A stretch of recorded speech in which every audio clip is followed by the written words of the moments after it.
This is my update for Russian military operations in Ukraine for April 27th, 2022.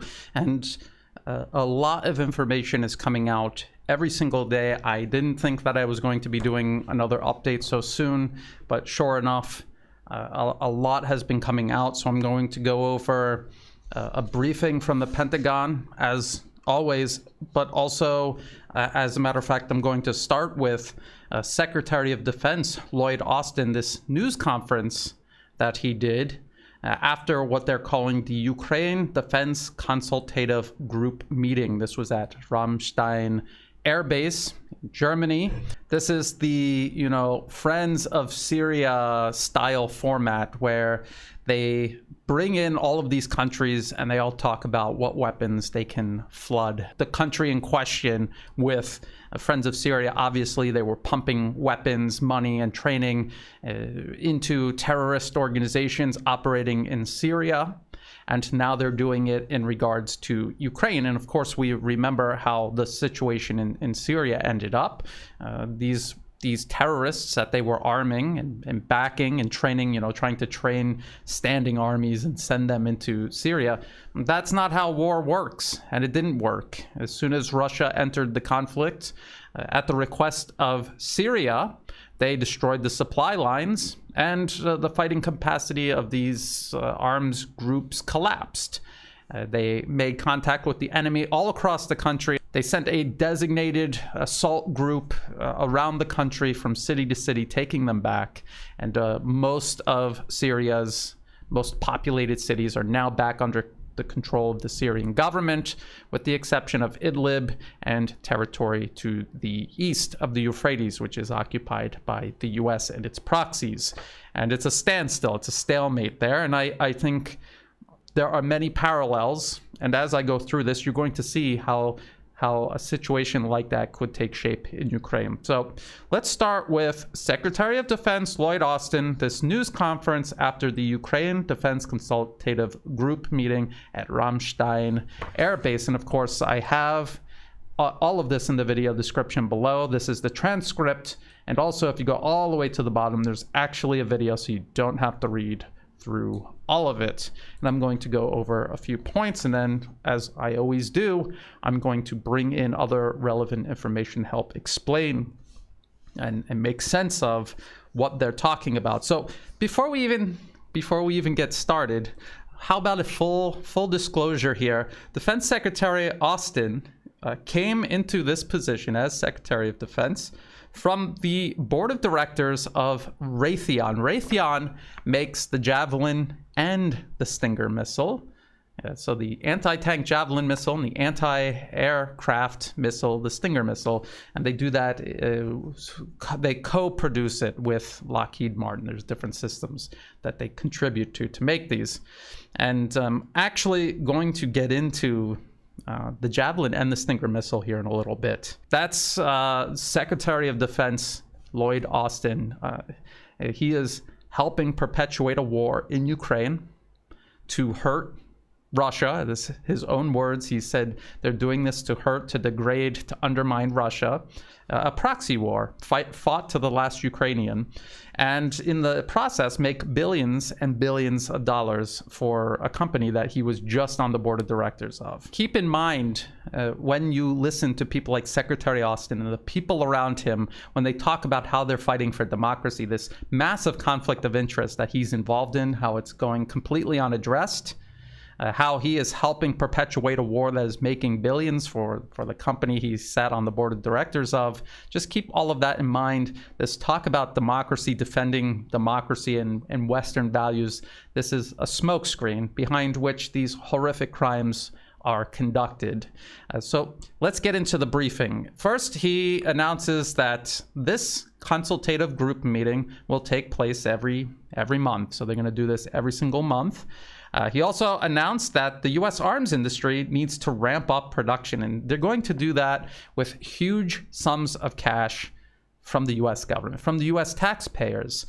So again, he was on the board of directors of Raytheon, and now he's saying, well, we need to ramp up production. So you're going to get contracts for these companies. You're also going to help invest so they can ramp up production. There's only so many missiles they can make in a given amount of time. And as a matter of fact, the Stinger missile, they say they're not going to be able to even begin making them until at the earliest next year.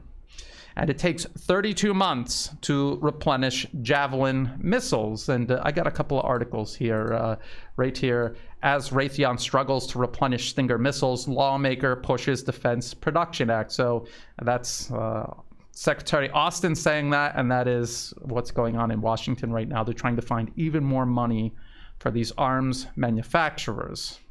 Secretary Austin also was very happy about Germany sending these 50 Cheetah. These are anti-aircraft systems.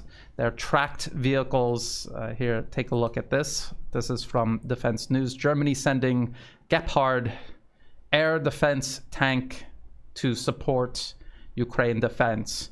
And essentially what it has is 2 autocannons with a range of 4,000 meters. You could also attach missiles to it. But I haven't heard anything yet indicating that they're going to send missiles along with these old, outdated platforms that were just sitting around that Germany wasn't even using. This is what they're sending. And I think this is a good opportunity to talk a little bit about air defense and why Stinger missiles and these Cheetah or Gepard, whatever you want to call them, these platforms, why they're not going to really help Ukraine at all. It'll be a nuisance at best on the battlefield, because air defense is something that you need to have layers of, and you need to network it together. You have to network all of these radars together so that the targets can be tracked by everyone, and whoever has the best shot can take it. And you have to have different systems with different capabilities arrayed to take down anything that is flying, whether it's high altitude, or long range, or fast and low to the ground. And Russia has this capability. Ukraine does not have this capability. And this Gepard Cheetah system is not going to help. And shoulder-launched Stinger missiles are not going to help. Yes, they are a menace. They are a nuisance. They will force Russia to change its tactics. It will force them to be more careful. But it is not going to change the course of the war, and it is not going to stop Russia from using its air power, obviously.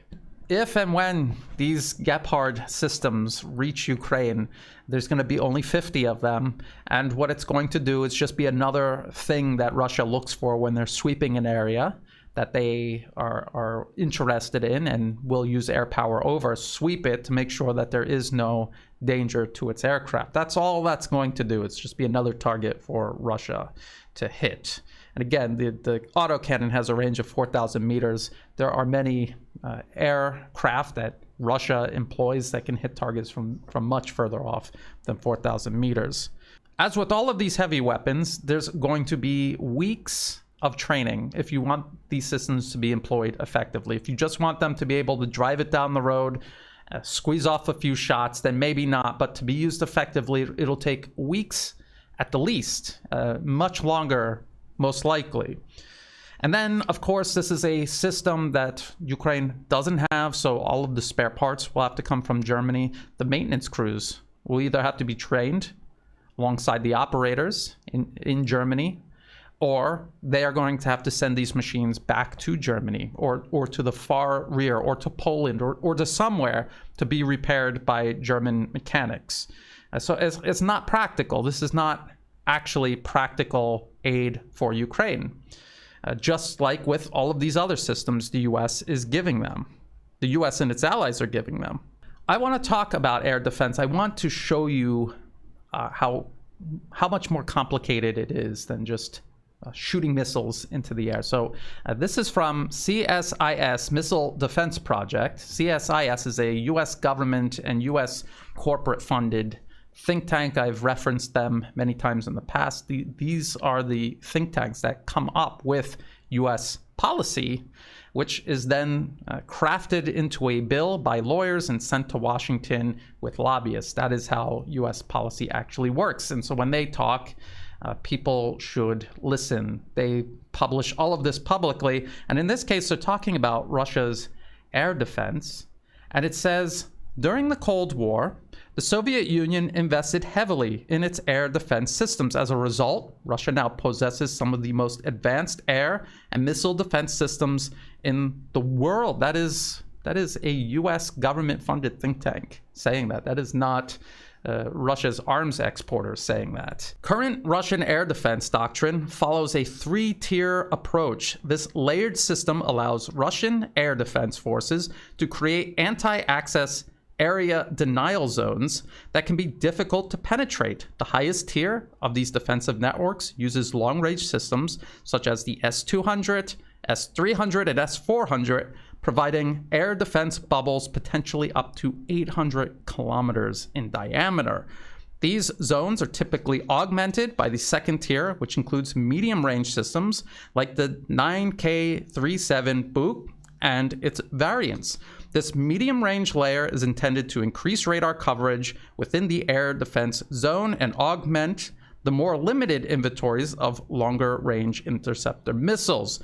The third tier uses mobile short-range systems like the 9K-33 Odessa and S-125 Neva to provide extra protection for key areas such as military bases. These systems, along with highly mobile systems like the 9K-37 Buk, are often also attached to formations of ground forces in the field. One more article about air defense, this one from Business Insider, and this was about the conflict in Syria. Russia's newest anti-air defenses are in Syria, and the U.S. should be worried. And just think about the situation in Syria. The U.S. and also Israel and also Turkey have been very careful when working around Russian forces there because they have a high level of respect for their air defense systems. The U.S. did not invest as much in air defense because they relied heavily on the concept of air superiority granted by the U.S. Air Force, their air superiority fighters. So this Business Insider article says the two systems working together in tandem provide a layered defense, with the S-400 providing long-range protection against bombers, fighters, jets, and ballistic missiles, and the Pantsir providing medium-range protection against cruise missiles and low-flying strike aircraft and drones. And this explains why that long column of armored vehicles and supply trucks that were right at the doorstep of Kiev and went all the way back to the border with Belarus, why that just sat there for over a month and Ukrainian air power was unable to touch it because of Russian air defense. That is also the reason why Ukraine doesn't have an air force anymore, why they're begging for aircraft. There's that. So you're sending these Gepard platforms, 50 of them. You have all of these shoulder-fired missiles, but none of this can create the type of network that Russia has that is so effective at defeating Ukrainian air power. They had these Bayraktar drones from Turkey that everyone was talking about how formidable they are. And they are a capable platform, but not against a nation with capable air defense. It's just another target to be detected and shot down before it can really do any damage at all. And the few successes that Ukraine's Air Force had was taking out forces that were out from under that air defense umbrella. And okay, so let's get back to the briefing. Secretary Austin's also talking about Canada sending 8 armored vehicles. So again, these are token signs of support. This is not practical. That's 8 vehicles out of hundreds, perhaps over 1,000 vehicles that Ukraine has lost to the point where they're driving around in vans and pickup trucks because all of their military vehicles have been destroyed. There's also talk about Germany providing other types of heavy weapons like tanks. And I saw this article from US News about Germany waiting to get approval from the government, this company in Germany waiting for approval to send 50 tanks. What kind of tanks? Leopard 1 tanks. The Leopard 1 tank is a post-World War II design. It was designed in the 1950s. It is very much obsolete, but let's just say they sent the Leopard 2, for example. Let's just say they sent the Leopard 2. As I said before regarding tanks, sending tanks to Ukraine that are not Soviet designs that they're familiar with, it could take up to half a year to train a capable tank crew. And then again, you have all of the issues of fueling them, transporting them, because you don't just drive a tank all the way across the country. You put them on a train, you put them on a truck. You do not just drive them all the way to the front line because of maintenance. And when they break down, again, the Ukrainians are not going to be able to fix them. There are things that you are going to need a warehouse of German spare parts and German mechanics to work on them, to fix them and get them back into action. So again, completely impractical. And even if all of those issues could somehow be overcome, you're still faced with this fact. This is from the National Interest, and it says Turkey's Leopard 2 tanks are getting crushed in Syria. And this article says, again, all of these articles are going to be in the video description below if you want to read through all of them. It says, in December 2016, when evidence emerged that numerous Leopard 2s had been destroyed in intense fighting over ISIS-held Al-Bab, a fight that Turkish military leaders described as a trauma, according to Der Spiegel.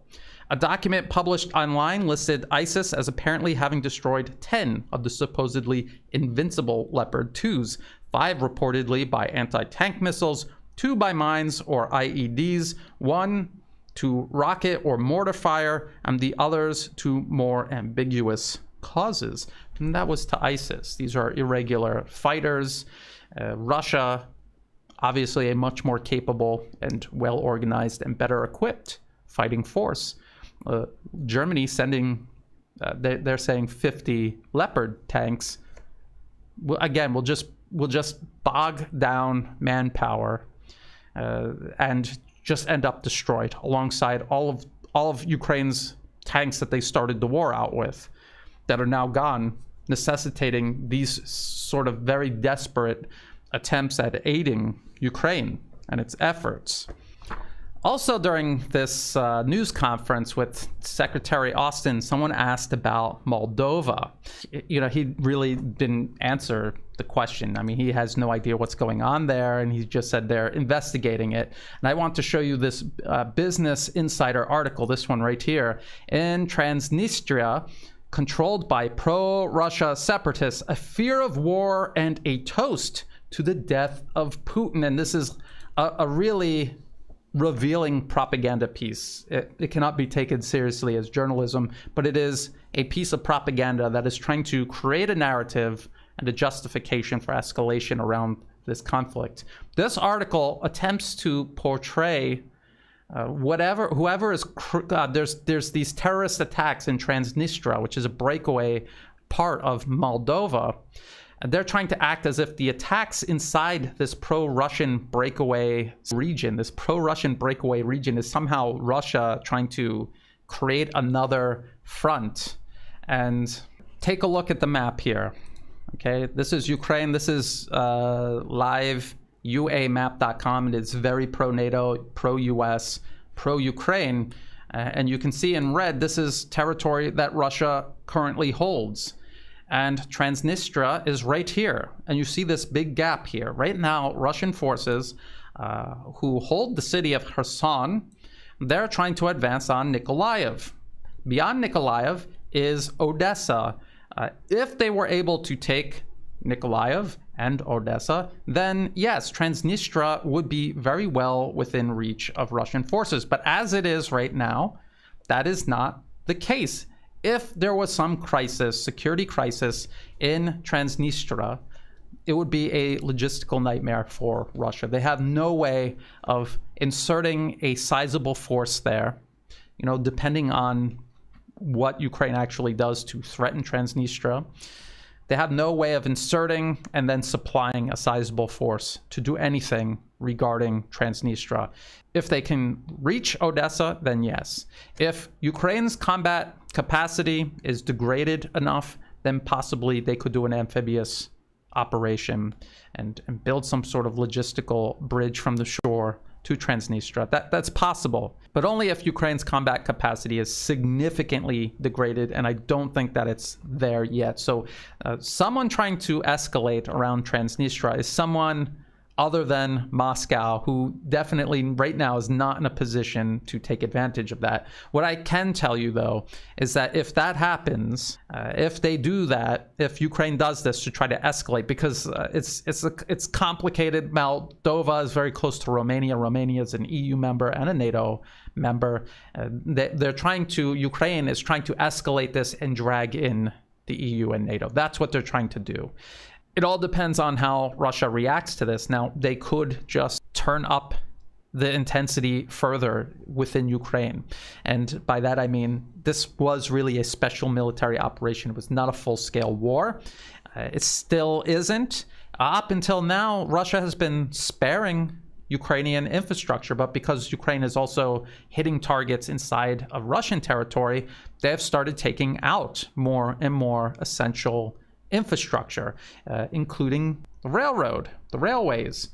This BBC article, Ukraine Roundup, Russia hits railways as U.S. pledges extra weapons. Russia hit railway infrastructure across Ukraine on Monday with the aim of disrupting foreign weapons supplies, while the U.S. declared it would provide more weapons despite Moscow's objections. So that is what awaits Ukraine if they decide to move against Transnistria. Again, I don't think that Russia is in any position militarily or logistically to support a major operation in and around Transnistria. I really believe that it's Ukraine trying to escalate here. And if they do, I believe that Russia will just turn up the intensity inside Ukraine. I do not think that they're going to want to involve the EU or NATO. But again, in a situation like this, only time will tell. Now, the Business Insider article said a couple of other interesting things, though. One, it says, Transnistria is the site of a former USSR ammunition depot that is believed to be one of the largest in Eastern Europe. The statelets railroads, which use the same broad gauge track as Ukraine and Russia, are seen by analysts as a potential resupply route for the railway-dependent Russian military if the war eventually comes to Odessa. This is projection. Who needs ammunition more than anyone? Ukraine, not Russia. They have their own factories that make ammunition, and they send it to the area of focus, which is right now eastern Ukraine. If they go at Odessa, it'll be very far down the road. We're not anywhere near that yet.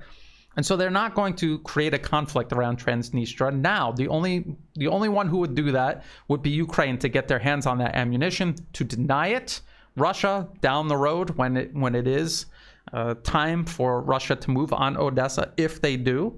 And so this is the Western media trying to create out of thin air some narrative that tries to make it as if it's Russia through Transnistria and Moldova trying to escalate this when it's very obviously Ukraine. And the Business Insider also admits, in order to avoid confrontation, Moldova, its constitution committing it to military neutrality, has condemned the war in Ukraine and accepted more refugees per capita than any other nation. But it has refused to allow its territory to be used for the transfer of weapons. It has also declined to sanction Moscow, and it's not requesting any new weapons from its allies in Washington and Brussels, fearing that would put a target on its back. And why would Russia target Moldova versus why would Ukraine do it? Again, cui bono, who benefits from this the most? Right now, it's Ukraine. To wrap up, Secretary Austin's press conference, getting back to that, there were questions asking for Secretary Austin to expand on him wanting to weaken Russia through this conflict between Ukraine and Russia. And he's claiming that Russia has lost a lot of men and equipment and precision munitions. He also claims that sanctions will prevent Russia from replacing a lot of these capabilities. Someone else also asks him, whether or not down the road Ukraine could still become a NATO member. And completely unrepentant, he says, yes, they still can. The door will be open and they can still become a NATO member. And again, what is this about? This is about using Ukraine as a proxy against Russia, bleeding it dry to weaken and undermine. Russia has nothing to do with helping the Ukrainian people. This is one of a long line of proxies the U.S. has used throughout recent history. And then when they're done, they dump these countries. Ukraine is going to be dumped after this is done. They're going to use it for as long as they can against Russia. Say somehow Ukraine gets through all of this, and what the U.S. is basically saying is as soon as this is all over, we're going to go right back to militarizing it and creating a threat on Russia's border. That is basically what they're saying. And then finally, someone asks him about Russia's warnings about the use of nuclear weapons, about pushing them into a corner, triggering a nuclear war, essentially. Secretary Austin says that's bluster. It's irresponsible, but it's just bluster. And someone sent me a video. It was on DW. It's this guy, Alexander Wittman. He's a retired lieutenant colonel. Alexander Wittman, he's the former director for European Affairs for the United States National Security Council during the Trump administration. He was born in Ukraine, and he speaks fluent Russian and Ukrainian. And he also says that Russian talk about nuclear war is just pure propaganda. He says this war right now that Russia is fighting with Ukraine is motivated by Russia wanting to expand its power. It's a repeat of this narrative that the West claims that Russian President Vladimir Putin is trying to reconstitute the Soviet Union or the Russian Empire. And they're completely ignoring the fact that this is actually an existential threat to Russia. The expansion of NATO onto its doorstep, militarization of Ukraine. You're leaving out, he's leaving out, and people who say this are leaving out the fact that the U.S. and its allies raided Russia economically after the collapse of the Soviet Union. They helped sponsor 2 wars in Chechnya inside of Russia's borders, a separatist war that would have carved territory off of Russia.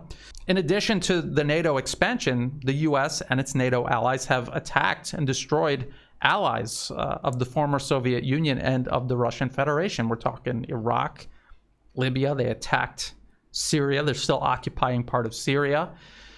And in 2008, the U.S. was arming and training and equipping the military forces in Georgia who attacked Russia. And that was an EU report that concluded that Georgia, not Russia, started that conflict.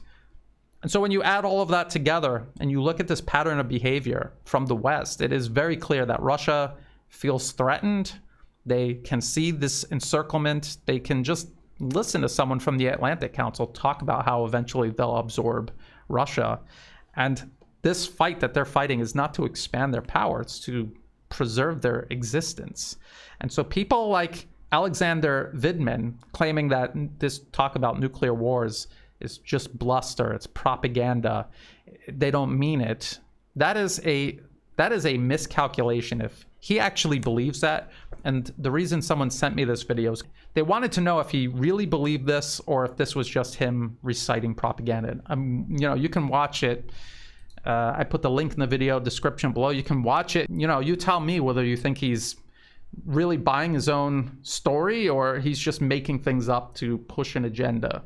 And since we're talking about Alexander Wittman, we might as well cover the other things that he mentioned because they're reoccurring themes across the Western media. He claims that Russia didn't assemble enough troops to take over Ukraine. No, they didn't, because that wasn't their objective.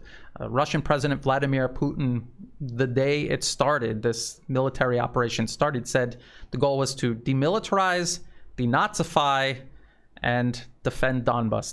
That was the 3 objectives of this operation, and that's what you see them doing from the beginning all the way up until now. That is what they're doing. He also says Russia may not even achieve the limited, he says they scaled back their goals. They might not even achieve those in the east of the country because he's claiming it's taking them so long. But if you look at the amount of territory, the front line, how long it is, from Kharkov in the northeast all the way down to Kherson and Crimea, there's a huge front. That is not a minor thing, and to make things happen along that front takes time. He says Russia gave up in Mariupol. They tried to take the city, but they couldn't. He said they only managed to reduce the Ukrainian forces' footprint in the city. And what he's talking about is Azovstal Steelworks. There's a single industrial complex that whatever is left of Ukrainian forces in Mariupol, they're all hiding underground there. They're running out of food and water and ammunition. They're injured, literally rotting to death underground, completely cut off from the rest of Ukraine. He also says that Russian forces are moving out of Mariupol because they gave up trying to take it. So they're leaving Mariupol and they're just leaving a few forces behind. And he said that, because of that, it makes a territory permeable, which means, Ukrainian forces could break in, or the forces trapped in Azovstal could break out. And it was my wife who heard me reacting out loud to this video when I was watching it. She says they're rotting to death in the basements. A lot of them can't even get out from under their blankets. How are they going to get out of the city? And that really does sum up the situation in Mariupol, and the fact that people like Alexander Vindman, the Pentagon, and the Western media as a whole still claiming that Mariupol is contested, or that there's some sort of chance for the trapped fighters underground in the Azovstal Steelworks. It just goes to show you the level of deception that is taking place here regarding the conflict in Ukraine. They are subjecting the public to this level of deception. This is why you can't talk to people who are buying into it. And that brings me to this. This is a press conference, AP. It's on YouTube. The link's in the video description below. Zelensky, Ukraine army unable to unblock Mariupol. And they have kind of like the answers here in the video description below. And I'll read you what Ukrainian President Vladimir Zelensky said. There are two ways to unblock Mariupol.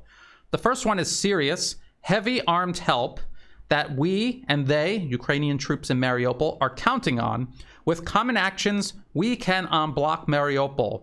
At the moment, we don't have enough of this hardware to work in this direction. The second way is diplomatic. Russia doesn't agree on it yet. There's no way for them to get out. They don't have the military forces required to break into Mariupol. If anything that Alexander Vindman said was true, then the president of Ukraine wouldn't be admitting that Mariupol is unsolvable. And then Alexander Vindman, just like everyone else in the Western media, in the government, policymakers, think tankers, they're all saying the same thing, and they're saying we need to send more weapons. And Vindman says it needs to be a lend-lease program. He says the equipment needs to be staged in Europe. Just have huge amounts of equipment in Europe, and when Ukrainians need it, you just send it in. You keep it there to keep the Russians from destroying it, and you just send it in as they need it. But the problem with this is that what Ukrainians were trained on is not what NATO has in its inventory. That's the problem. It takes weeks, even months, to train soldiers to use this equipment effectively. And they don't have that kind of time. This is a retired lieutenant colonel, and he seems completely disconnected from the actual reality of fighting a war. And so let's get into more of these weapon systems that they're sending and creating, new units to go into the fight. Let's go to this U.S. Department of Defense senior defense official and senior State Department official hold a background briefing. This is April 24th, 2022. So what are they talking about? They're talking about foreign military financing. And they say this $713 million in FMF, this includes funding for Ukraine and 15 other allied and partner nations in Central and Eastern Europe. So this funding, it's going to provide support for training, especially for the fight in Donbas. This system will also help Ukrainian armed forces transition towards advanced weapons, air defense systems, essentially NATO-capable systems. So training a whole army how to use completely different equipment than what they've had. And there's another problem here that they're not talking about that they cannot solve, and I'll get to that in just a moment. They also talk about sending in these U.S. howitzers. And so they say tomorrow, the first tranche of more than 50 Ukrainian artillerymen will complete their training. It's in a country outside Ukraine. We're still not identifying that country, but the training is going well and wraps up tomorrow. And they will, it will be a short turnaround, and there'll be another tranche of more than 50 Ukrainian artillerymen at the same location to get another 6 days worth of training on these US howitzers. 6 days of training. That's all they're getting. And they're going to have the exact same problem with these howitzers that they will have with every other major weapon system the West is sending that is not already in Ukraine's inventory. The fact that the first time it breaks, they're going to need spare parts that are only made for that type of howitzer that they don't have on hand. How are they going to repair it? I don't see the answer to that. And who's going to repair it? Because training people to fix these howitzers, that's also a very extensive process. And I don't see any of the answers. So what's going to happen is these howitzers are going to go to the front line. They're going to get off a few rounds, just enough to get Russia's attention and be destroyed. Along with the over 1,000 artillery pieces Russia already claims that they've destroyed in this conflict. And people say, well, why do you believe that Russia actually destroyed over 1,000 artillery pieces? Well, because Ukraine is reduced to sending people outside of Ukraine to learn how to learn a whole new system, because the ones that they have are gone. They also talk about the necessity of finding non-NATO standard ammunition. And I've talked about this in a previous update, how when they say they're sending 50 million rounds to Ukraine, that sounds like a lot, but it could take between 250,000 to 300,000 rounds to kill a single combatant in modern warfare. And 50 million rounds does not get you a lot. You need much, much more than that. And I've talked about how Russia most likely makes more than 1 billion rounds a year. That's what they're drawing from. 50 million is a drop in the bucket in comparison. They also took this, this State Department and Defense Department official, these two officials, they also talked about moving U.S. diplomats back to Kiev. And again, the purpose of this is to continue to trick Ukraine into going along with this war, to make it look like the U.S. is standing with them as they bleed the country to its very, very last drop of blood. That is all that is. And, when you hear Alexander Vindman,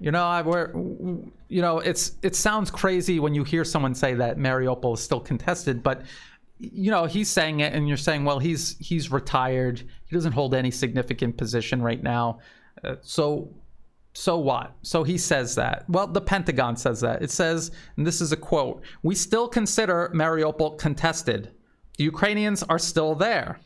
We still assess that they are resisting Russian efforts in Mariupol. Mariupol continues to be the target of bombardment, airstrikes, and artillery from Russian forces that are around Mariupol." And he makes it sound like Russian forces are still outside the city trying to get in. They have the entire city except for Azovstal Steelworks, an industrial complex right on the coast.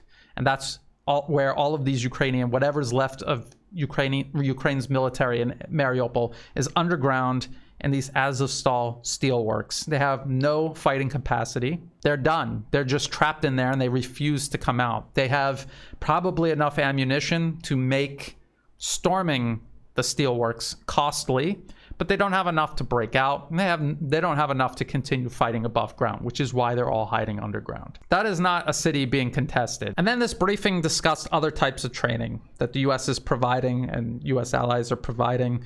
And I just want to remind people that this training is not going to make any difference. I've heard Western military experts, people like Michael Kaufman, who's on an almost weekly podcast on War on the Rocks, and he's talking about how the advantage is with Ukraine because the U.S. is sending all of this equipment, NATO is sending all of this equipment, and they could start rebuilding brigades. You might have on the ground in front of you enough equipment for an entire brigade, but do you have the manpower, especially the experienced manpower needed for decision-making and leadership, to pick up that equipment and go into battle? And the answer is no. A brigade is between 3,000 and 5,000 soldiers. So someone like Michael Kaufman is going to say that Ukraine can reconstitute brigades or create new brigades. It could take years to create a functioning, effective brigade. of 3,000 to 5,000 soldiers. Let me show you what it took to get Ukraine to where it was at the beginning of this conflict. This is from Wall Street Journal. The secret of Ukraine's military success: years of NATO training. And this article says, through classes, drills, and exercises involving at least 10,000 troops annually for more than 8 years, NATO and its members helped the embattled country shift from a rigid Soviet-style command structure to Western standards where soldiers are taught to think on the move. This training was done under relatively ideal conditions. And this type of training cannot happen now, not inside Ukraine. And even if it could, you cannot do it at the pace needed to regenerate Ukraine's losses. This is an article from Forbes. This is February 1st, 2022. This is before this most recent conflict began. They're talking about the 92nd Mechanized Brigade. And they say this is one of the best that Ukraine has. The brigade boasts 2 T-64 tank battalions and 3 battalions of infantry and BTR-4 wheeled fighting vehicles, plus attached artillery, engineers, air defenders, and support troops. Each battalion fields around 40 armored vehicles and around 400 troops. This is one of Ukraine's best brigades at the start of this conflict. And if you come down here toward the end of the article, it says, today, the 92nd appears to be fully manned and equipped, thanks in part to foreign assistance and training courtesy of British advisors. One brigade alone can't stop a Russian invasion force that might include scores of brigades, overseeing 100 or more battalion task groups, plus huge quantities of supporting artillery. But it doesn't have to. The Ukrainian army fields 20 active brigades, plus another 4 brigades in reserve. And then there's all of those volunteers, the Nazis, Azov, Aidar, and Right Sector. There's all of them. That's what they went into this conflict with. That is the force that could not stop Russia from taking Kherson in the south, or encircle and take Mariupol, or stop them from the beginning of this operation in Donbas, where they're going to encircle and destroy whatever's left of Ukraine's military there. And that is what they had at the beginning. That is not something that they can reconstitute. That took years to create, and now it is gone. And they cannot replace that faster than Russia can take it off the battlefield. That is a fact. Ukraine's whole military is involved in this conflict. Russia's is not. They have their pipelines still going, bringing in conscripts, and by the way, releasing conscripts. There's no stopgap. They are letting conscripts whose term is up go home. They're still producing basic infantry soldiers, artillerymen, tankers, and they're also still producing leadership. And they can draw from that if they need to. Ukraine cannot. Their entire military is in this, and it's being mauled every single day. And then to wrap up this second briefing that I'm talking about, they discuss the situation in Donbas and how Russia is encircling all these Ukrainian forces, which brings me to the situation in Donbas, and this is where we'll leave it.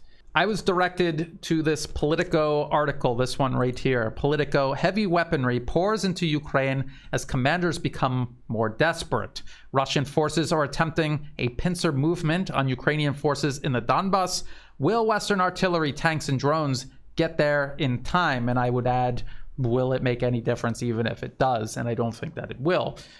And I was directed to this article by the Duran.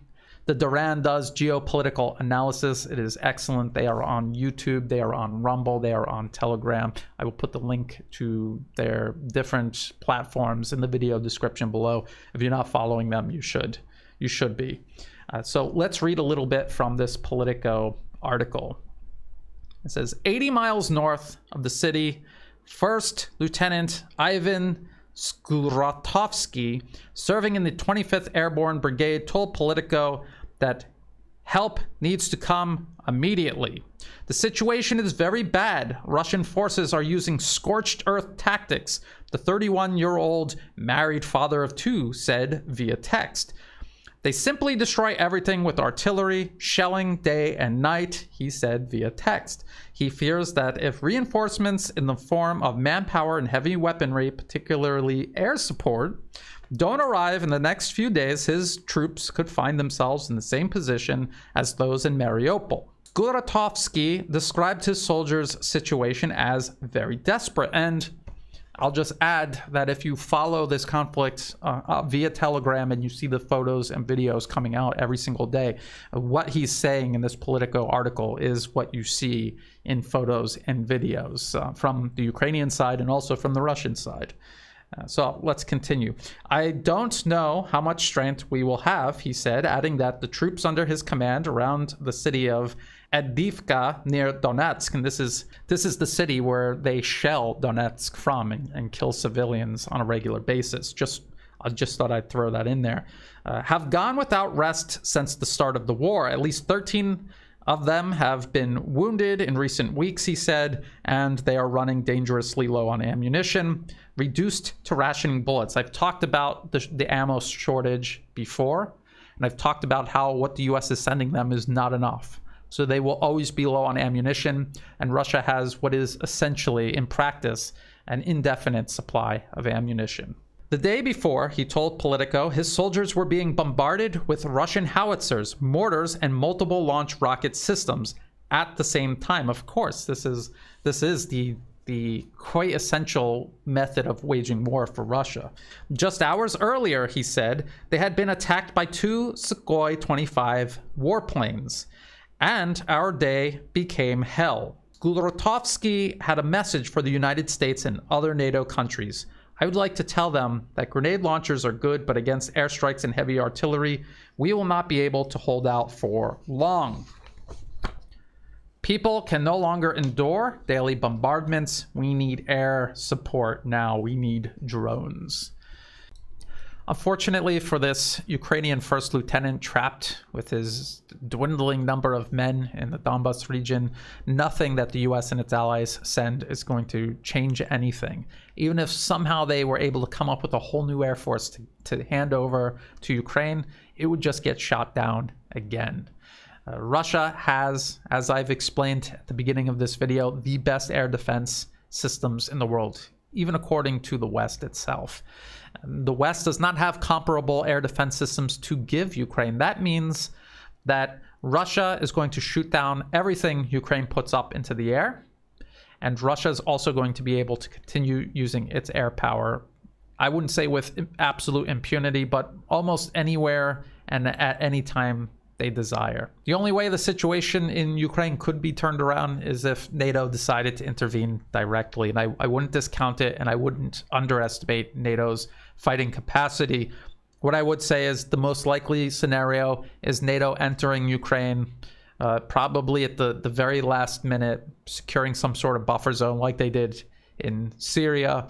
They have experience encroaching on Russia without provoking a full all-out conflict. I guess it would be a race between Russia to accomplish all of the objectives that it has in Ukraine versus NATO figuring out a way to justify entering into Ukrainian territory and establishing a buffer zone that would preserve a functioning Ukraine after all of this is over.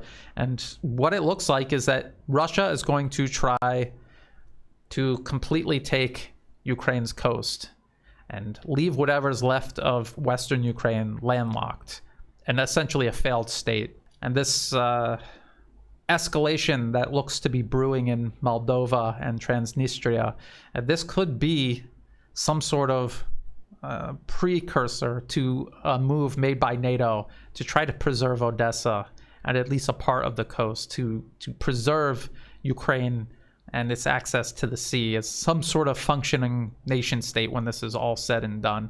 But that remains to be seen. I would not count on Russia sitting there and not reacting to that. This is a very dangerous situation, so we're going to have to just wait and see how it plays out. We'll keep an eye on it.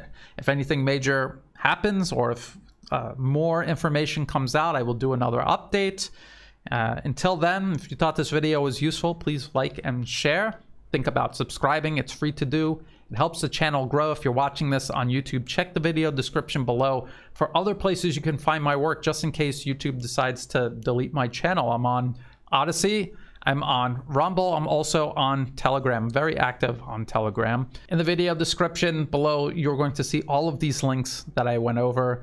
They're all listed there. I tried to organize it the best that I can so you can find whatever it was that I was talking about. Also in the video description below are ways you can help support my work. You can do that through Buy Me a Coffee, through Patreon, and through PayPal. To everyone who has been helping out, thank you so much. I could not do this work without that support, so thank you. And as always, thank you for watching.